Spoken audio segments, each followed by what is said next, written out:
Prag'la ilgili neden insanların hemen ya Prag çok güzel dediklerini anlamak için çok fazla vakit geçirmenize gerek yok. Gelir gelmez yani hani evden çıkıp böyle etrafa bakar bakmaz etkileyen bir yanı var. Bir kere çok yeşil. Çok yeşil.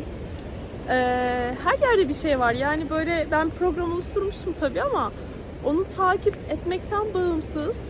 Zaten bir şeylere denk geliyorsunuz. Zaten önemli bir şeyler görüyorsunuz. Böyle sakin. Viyana'ya göre bu arada çok daha güzel mekanlar var. Ve dışarıda da oturma yerleri yapmışlar. Şu an böyle çıktık ya. Bakıyorum ya şuradan da bir daha geçelim. Bir de buranın şu tarafından dolaşalım. Burada da kahve içebiliriz. Yarın sabah kahvaltıyı burada mı yapsak diye. Bir sürü şey ekliyorum. Hangi birini yapacağız bilmiyorum. Ama şu anda listeye gitgide yeni şeyler ekleniyor. Her yer çok güzel gerçekten. Çok mutluyum. Prag'a uzun bir zaman ayırdığımız için bu tatille.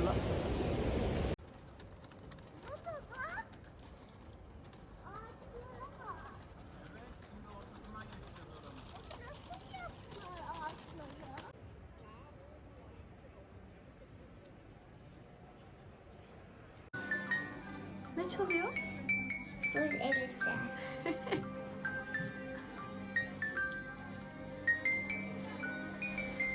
Çok güzelmiş.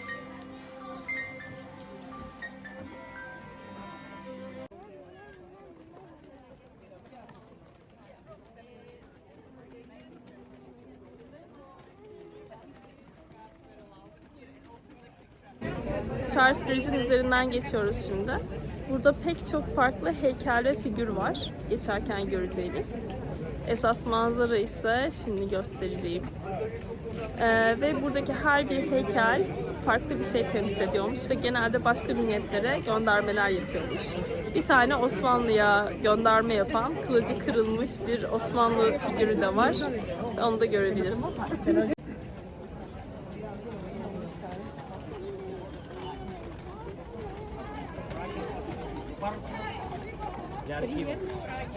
Какие впечатления у тебя в городе?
Halloween için yapmışlar.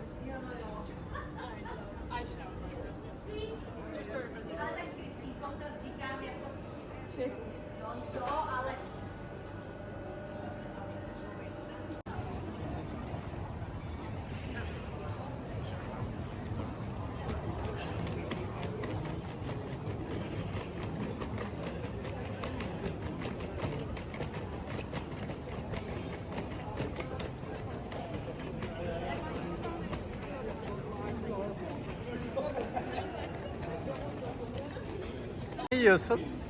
Şimdi kek. Güzel mi? Güzel. Daha önce yemiş miydin? Yemek. Peki nasıl bir şey tadı? Güzel. Nasıl ama? Şekerli mi, tuzlu mu? Şeker. Şekerli mi? Senin gibi şeker mi? Hepsini bitirecek misin? Evet.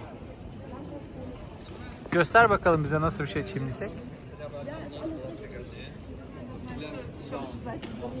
Al. Charles Bridge'den geçtik Old Town'a doğru. Şimdi o meşhur meydanlar ve bu astrolojik saatin oraya doğru gideceğiz. Ama yolda biraz bir şeyler atıştırıyoruz.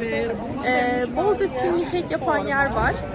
Çok yıllar önce biz şeyde denemiştik, Sırbistan'da denemiştik Çinli keki. O soğuktu, böyle ılık bir şekilde elinize yemek çok güzel oluyor gerçekten. Burada bir adım öteye gitmişler. İçine böyle krema, dondurma bir şeyler koyuyorlar. Farklı farklı çeşitler çıkarmışlar. Biz yine de orijinal böyle cevizli, tarçınlı, biraz da şekerli bir versiyonu denedik. Gayet güzeldi. Old Town'da çok pahalı şeyler göreceksiniz. Mesela hediyelikler. Herhalde şimdiye kadar gördüğüm en pahalı magneti falan gördüm. Birazcık acıkmıştık. Şöyle bir tane baget yapan bir yer var. Meşhurmuş. Şimdi onu deniyoruz. Sipariş gelene kadar ben de size biraz anlatayım istedim. Bir de köprüden geçtikten sonra kiliseler var. Kiliselerin içinde de her gün sanırım konserler oluyor. Klasik müzik konserleri. Ortam çok güzel ve fiyat olarak da bizim Myanmar'a gittiğimiz şovdan bir tık daha tabii çeşitlilik anlamında daha az şey bekleyebiliriz. Süresi de daha kısa. Ama 22 euroydu her bir yetişkin için. Eğer Prag'daysanız deneyebilirsiniz. Bence keyifli olur. Özellikle dekorla beraber çok keyifli olabilir. Çinli kekin orijinali ve cevizlisi böyle gözüküyor. Bence kremalısından gerçekten daha güzel. Kaan da beğendi. Sadece ılık servis etmiyorlar. Böyle biraz soğuk, yani bunun sıcaklığını servis ediyorlar. O tam istediğim şeyi bulmamı biraz engellemiş oldu. Bagetimiz de gelmiş. Biraz daha dolu bekliyordum sanırım. Böyle içini hani iştah kabartacak şekilde, çünkü görselleri. Kendisi bir tık içinden şey geldi. Biraz boş geldi. Bakacağız edesine. Ne oturuyor? Ne oturuyor? Taş. Maden mi çıkıyor yukarı? Bakacağım. Bence maden çıkıyor. Anne kucak. Kucak. Hayır dokunma. Niye? Niye? Çünkü Kaan'cığım onları alan insanlar yiyecekler. Elle dokunmak olmaz.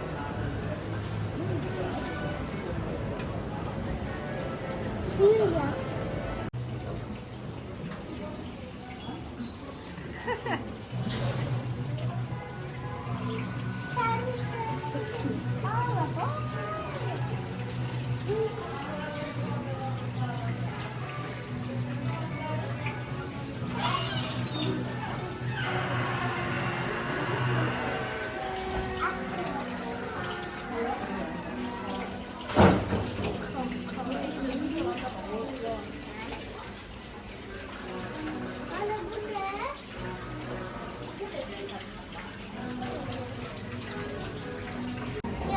Çok değişik bir şey var.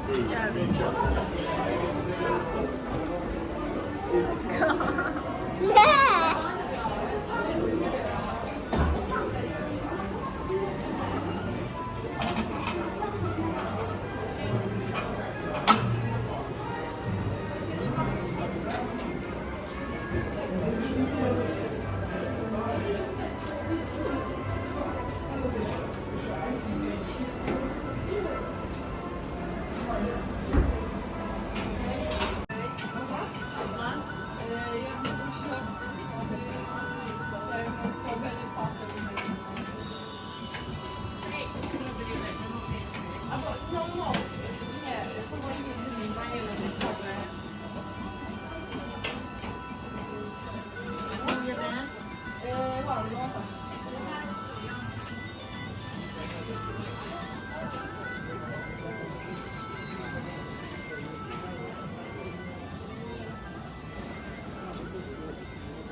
사위 문도 우리가 나온 거 저희가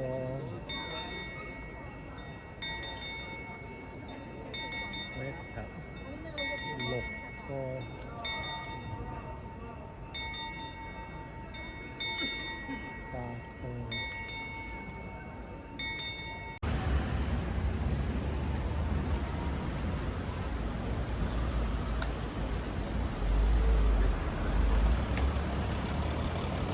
Günaydın.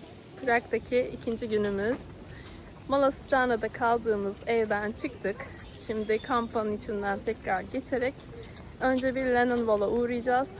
Ondan sonra da Prag Castle'a bir 15-20 dakikalık bir tırmanışımız olacak. Oraya gideceğiz.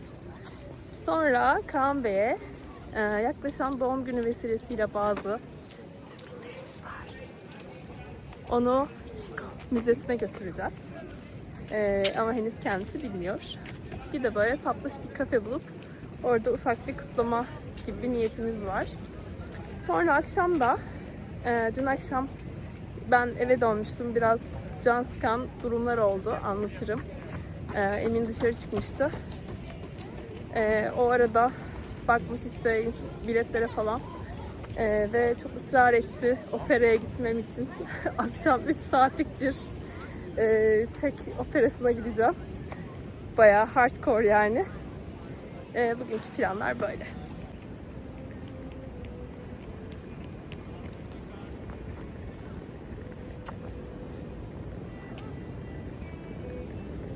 Müzik var.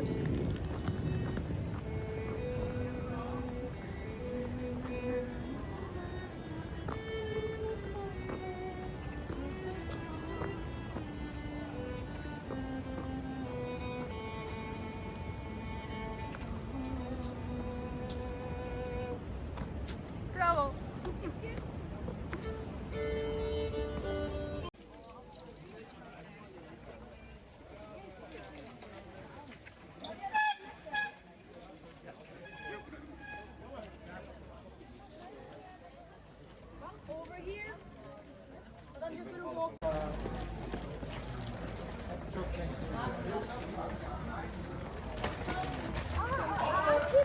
Evet, o yüzden dedik işte. Gel, senin güzelliği öğrenmek için. Ne doğru, biliyor musun? John Lennon duvarı. Bak, Lennon Wall yazıyor, gel. Merdiven mi? Ama bu abiyi nasıl yapacağız? Buraya göre merdiveni koymuşlar, sprey boyayla. Şehir gerçekten çok güzel. Onu zaten dün konuştuk. Ama beni biliyorsunuz, ben tatsız kısımları da böyle gerçek deneyimleri paylaşmayı seviyorum. Dün şöyle şeyler oldu. Buranın çevresi çok güzel. Şehir çok güzel. Yapılar müthiş. Ama insanlar için aynı şeyi söyleyemeyeceğim. Bir dakika, kamyon geliyor. Çok turist var ya. Aşırı turist var. Buranın insanını o mu bozuyor bilmiyorum. Genel olarak çok böyle kibar ve welcoming, böyle turistlere çok nazik olduklarını söyleyemeyeceğim. Biraz sorulara karşı hoşgörüsüzler. Dün döviz bozdururken bile hiç iletişim kurmadı mesela döviz bozdurduğumuz adam bizle. Hatta yüzümüze bile bakmadı diyebilirim. Sadece işini yaptı ve bir şey sorduğun zaman da hani küfrediyor, hani bir şey söylüyor, onu anlamıyoruz biz tabii. Ona güvenerek. O durum hiç hoş değil gerçekten. Ama dün esas şöyle bir şey oldu. Böyle ortalıkta bir pazar gibi, hani standların olduğu yerler olur ya. Öyle meyve sebze satılan bir standın yanından geçiyorduk. Kaan işte böyle yaban mersin falan öyle bir şeyler gördü. Onlara bakıyoruz. Yani dip dibeyiz yani. Çocuğu öyle bıraktığımız, saldığımız bir durum da yok. Tam yanından geçerken Kaan bir anda öksürdü.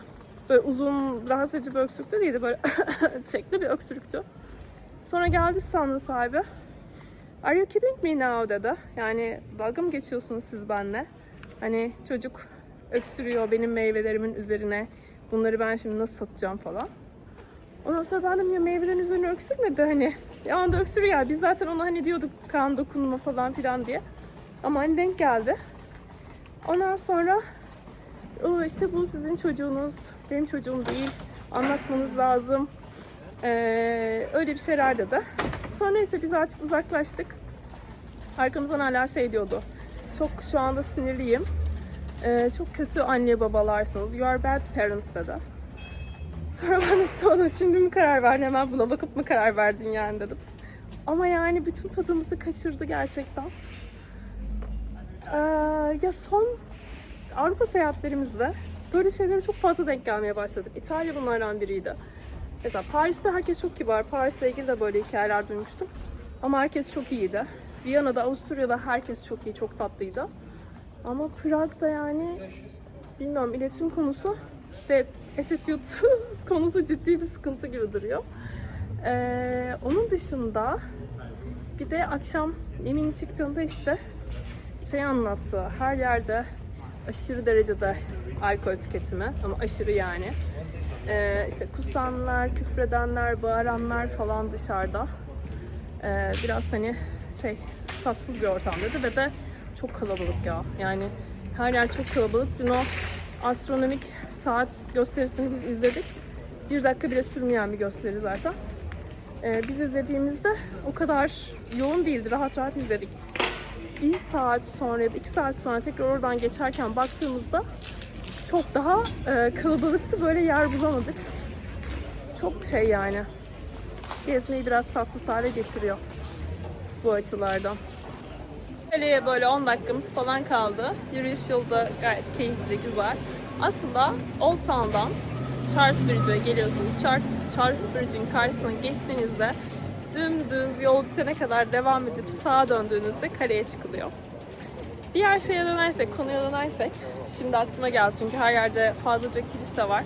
Ve dün de Charles Bridge'in üzerindeki heykeller ve sembolize ettiği şeylerden biraz bahsetmiştim. Genelde böyle Hristiyanlığın üstünlüğünü sembolize eden şeyler.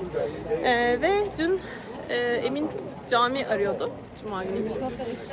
Ve o bir şey anlattı, araştırırken görmüş. Bu hani biraz hoşgörü eksikliğinin başka bir örneği olarak da yakın zamanda Prag'da ya da Çekoslovakya'da tamamen belki bilemiyorum.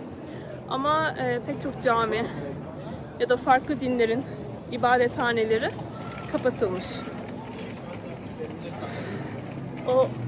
O da aslında birazcık gösteriyor bakış açılarını. Kaleye çıkan, karşısında kaleyi de gördüğünüz biraz daha dik bir yokuş var. Bir de böyle bir güzergah çizebileceğiniz biraz daha az eğimli bir yol var. Tabii daha uzun. Ama o yol üzerinde Old Town'da bulamadığınız kadar çok İngilizce yazı, tabela ve güzel böyle hani muhtemelen alışık olduğunuz tarzda kahvaltı ve yemek seçenekleri bulabiliyorsunuz. Çok da böyle genelde şey yapmışlar. Dışarıda oturma yeri olanlar da var. Bir de böyle içeride avlu gibi mekanlar var. Çok tatlı gerçekten. Old Town yerine bilseydim ben burada otururdum bunlar.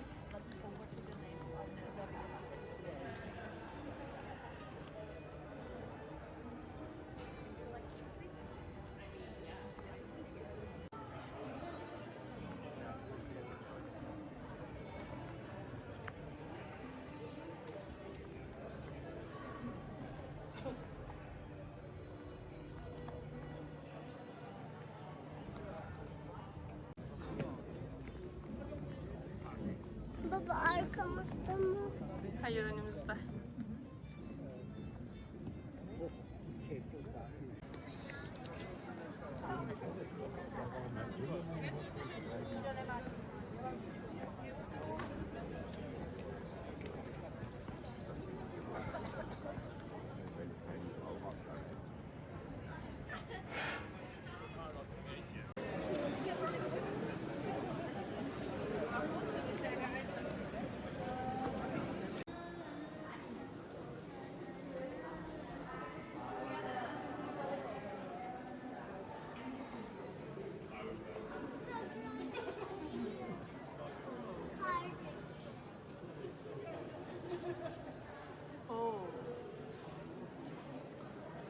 Sakırada favori.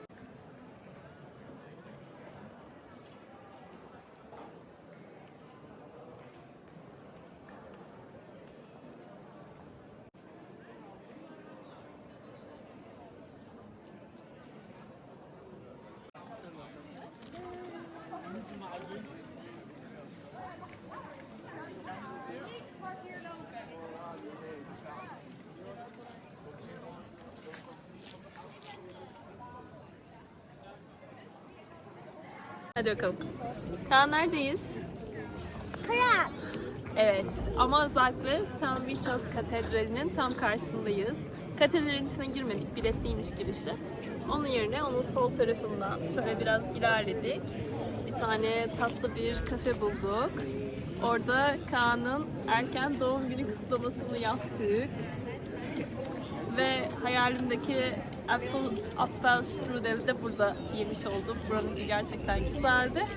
Ama esas şu hemen ilerisinde bir sıcak çikolata satan teyze var. Aynı kafenin sıcak çikolatası aslında. Ama böyle sütlü ve daha çikolatalı yapmışlardı. Çok güzeldi. Gelirseniz mutlaka içmeniz lazım. Kafeninkini önermem. Kaan mutlu musun? Evet. Peki şimdi nereye gidiyoruz biliyor musun? Hayır. Tahminin var mı? Ya. Yok mu gerçekten? Ya. Ay düşme. Ya.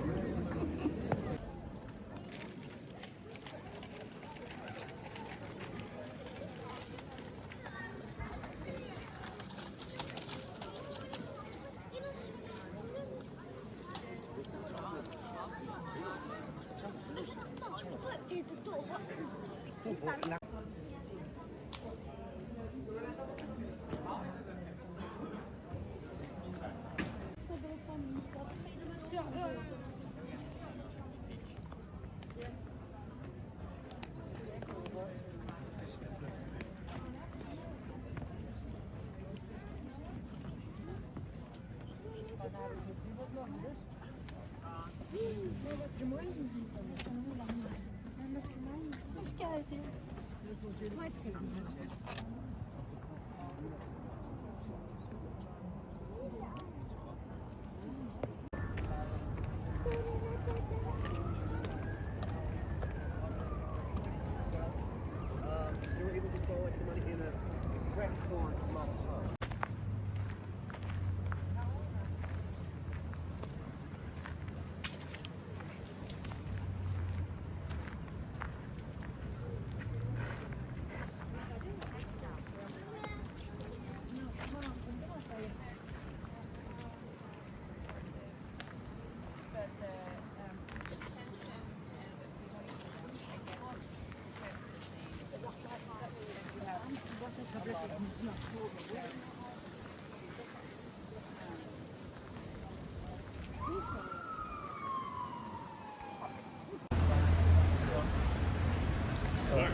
Hazır mısın? Açıyorum. Hazır mısın? Hangi harflerle başlıyordu? B, B, U. Ne koyalım ben? Ama ismi de Lego değilmiş. Museum of Bricks. Nasıl bulduk ama? Mutlu musun? Kameraya bir poz ver bakayım. Ay. Bana? Hadi bakalım görelim neler varmış. Haydi. Neler varmış bir bakalım. Baba bak. Bunun rainbow gibi Bak, şeyi nasıl bu ya? abi en fazla Lego'yu yapan kişiymiş biliyor musun? 6005 parçalı Lego yapmış. 6005 parça Kaan. Hadi gir bakalım. Hadi bakalım. Gel. Kocam. Baba Kocam. bu rainbow gibi şeyi nasıl yaptılar? Hadi gir. Ve bunu nasıl yaptılar? Bunu ben yapamam. Kesin yapamam. Uzaylı. Uzaylı. Aa, zaten kız sesleri.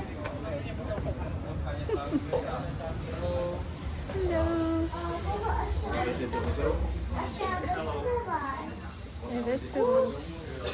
Baba bunu nasıl yaptın? That is, there are two floors. The floors, the bigger, that is Kaan Prag'dan bunu mu alıyoruz? Evet, Buldun mu Legocuyu sonunda? evet. Sevdik mi?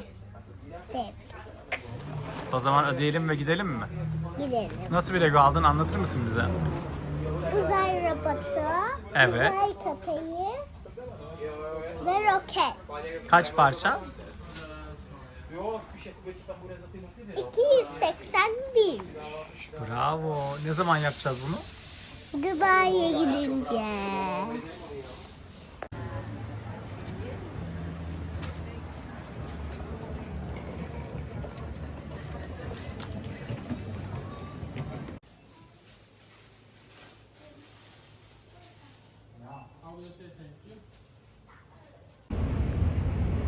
National Theatre'da operaya geldim. Bulabildiğim bilet en üstlerden, böyle balkonlardan falan bir yerde. Biraz da erken geldim. Allah'ım, herkes çok şık giyinmiş. Tabii ki operaya gelirken. Bulabildiğim en şık kıyafetlerimi, ama botları kurtaramadık tabii. Neyse ki eskisi gibi artık kimse çok takmıyor bunları. En üst katta olmanın faydası şu ki bir terası var ve girişte işte bileti gösterdikten sonra hemen söylediler show başlayana kadar isterseniz terasına bir bakın, çok güzel diye.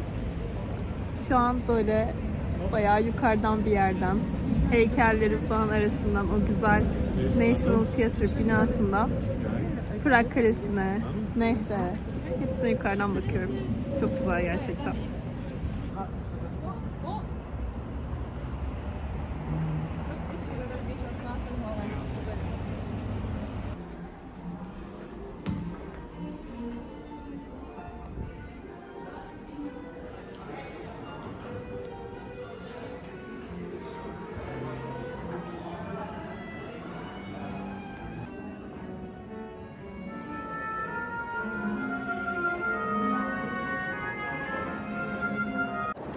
Prag'daki son tam günümüzde bugün dışarı çıktık kahvaltı için. Kafe Sava'ya çok yakınız ve orası genelde böyle çok popüler bir yer. Yağmur başladı. Çok güzel. Ama biz evimize yine yakın, şöyle köşede Bella Vita Cafe'ye geldik. Dışarıdan baktığınızda çok sıradan, böyle gösterisiz bir yere benziyor ama herhalde tatil boyunca yediğimiz en iyi kahvaltıyı falan burada yapmış olabiliriz. Ve manzarası direkt Charles Bridge'e bakıyor. Kesinlikle tavsiye ederim buraya gelirseniz. Hava tam diyecektim ki bir sıcak bir soğuk şaşırtıyor. Yağmur yağmaya başladı. Bakalım bizi eve ya da başka bir yere sokacak kadar yağacak mı, yoksa dolaşabilecek miyiz, onu göreceğiz. Hadi gel, yürü. Yürü önden. It's green. Wait, oh, it's red. Oh, it's red. Anna. But insanlar geliyor. Yeşil yanıyordu. Bunlar sonradan katılmış. Gelmemesi gerekenler gelmiş.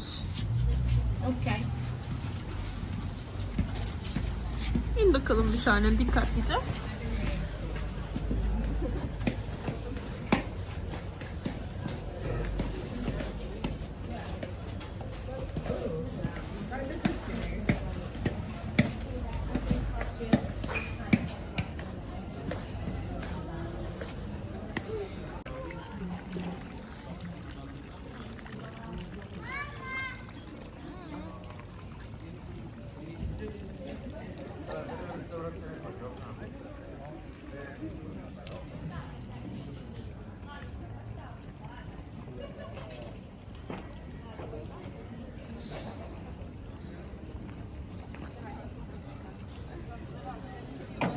Suyun kenarına kadar gider misin anneciğim?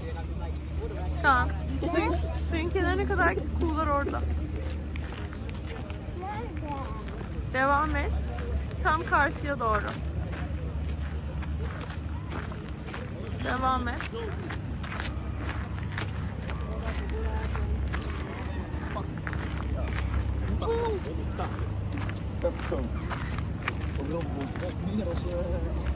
Ya onlar sadece martı. Hayır, ördek de var. Hem orada manzarası daha güzel, gel.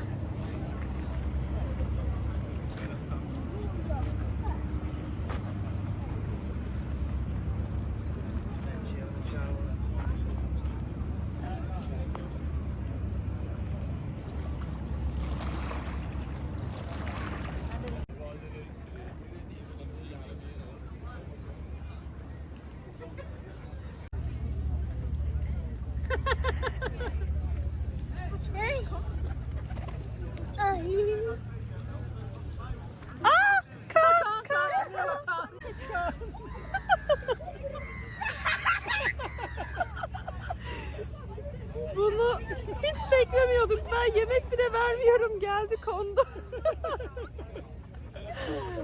Selam. Bu muydu? Bak elleriyle yiyor. Nerede? Kaan ileri Dikkat. gitme. Bak şurada bir tane. Bak görüyor musun? Eliyle bir şey yiyor sincap gibi.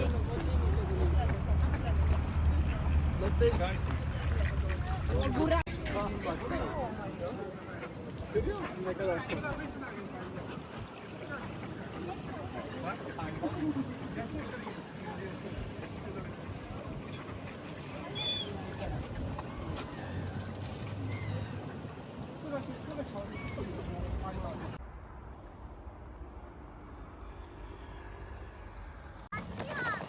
At.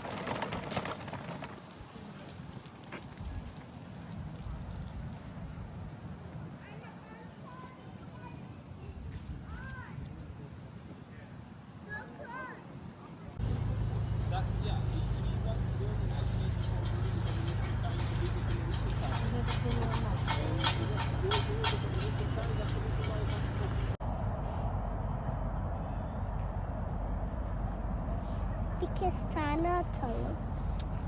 Korkuturuz o zaman.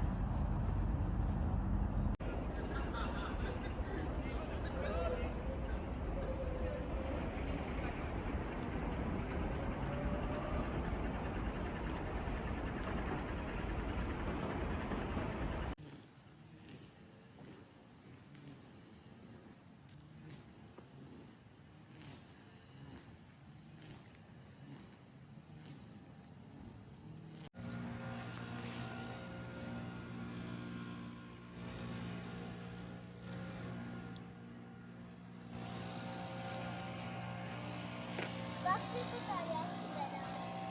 Evet.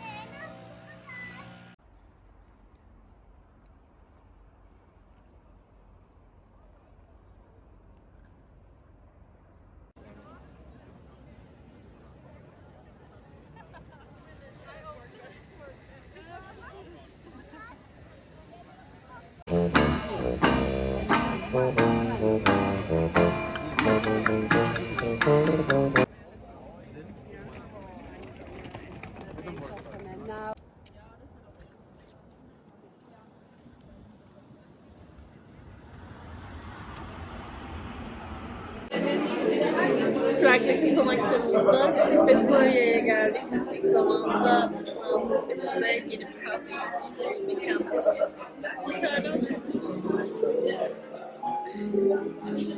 Dışarıdan çok belli olmuyor ama içerisi çok tatlı ve şu an birisi canlı olarak piyano çalıyor. Kaan duyuyor musun? Güzel mi?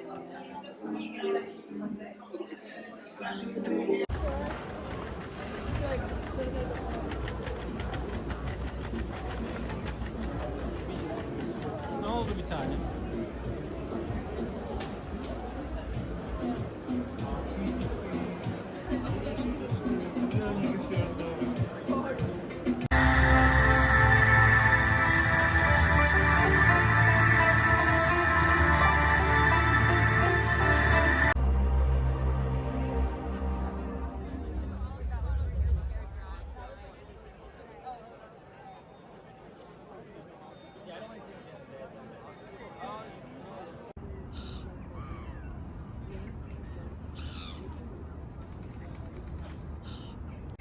Tatilimiz bitti. Son saatlerimizdeyiz. Birazdan havaalanına doğru yola çıkacağız. Prag gerçekten çok güzeldi. O yaşadığımız bir tanecik tatsız durum dışında geri kalan herkes gayet tatlıydı. Güzel yemekler yedik. Güzel yerler gördük. Gezmesi de çok kolay bir yer. Yürüyerek gerçekten bütün şehri gezebiliyorsunuz. Ve bir geçtiğiniz yerden tekrar geçebiliyorsunuz böyle içinizi sindire sindire. Gece ayrı, gündüz ayrı. Şimdi son şeyde böyle Charles Köprüsü'ne bakan kuğuların falan olduğu, kuğuların, ördeklerin olduğu, onlara böyle yaklaşıp besleyebildiğiniz Franz Kafka Müzesi'nin hemen ilerisinde sağ tarafta nehir kenarında bir park var. Oraya geldik. Kaan biraz oyalanıyor, eğleniyor ördeklerle falan. Çocukla geliyorsanız özellikle tavsiye ederim ama onun dışında da her yaştan insan var burada. Bugün hava soğudu.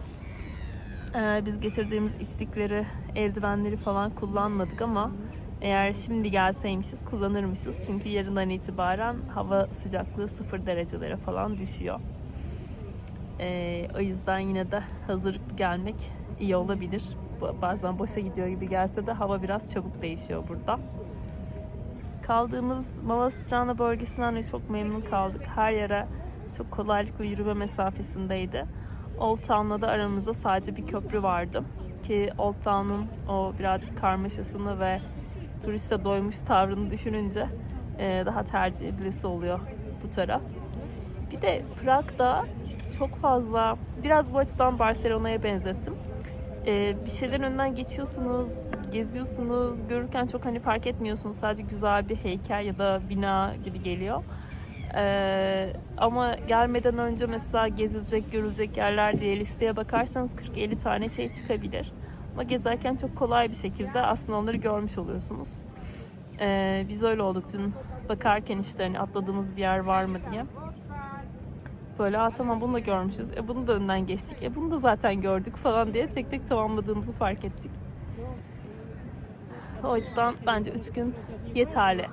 Tabii eğer hani böyle müzelerin içine girelim, hepsini tek tek inceleyelim gibi bir şeyiniz varsa çok daha fazla kalmanız gerekir.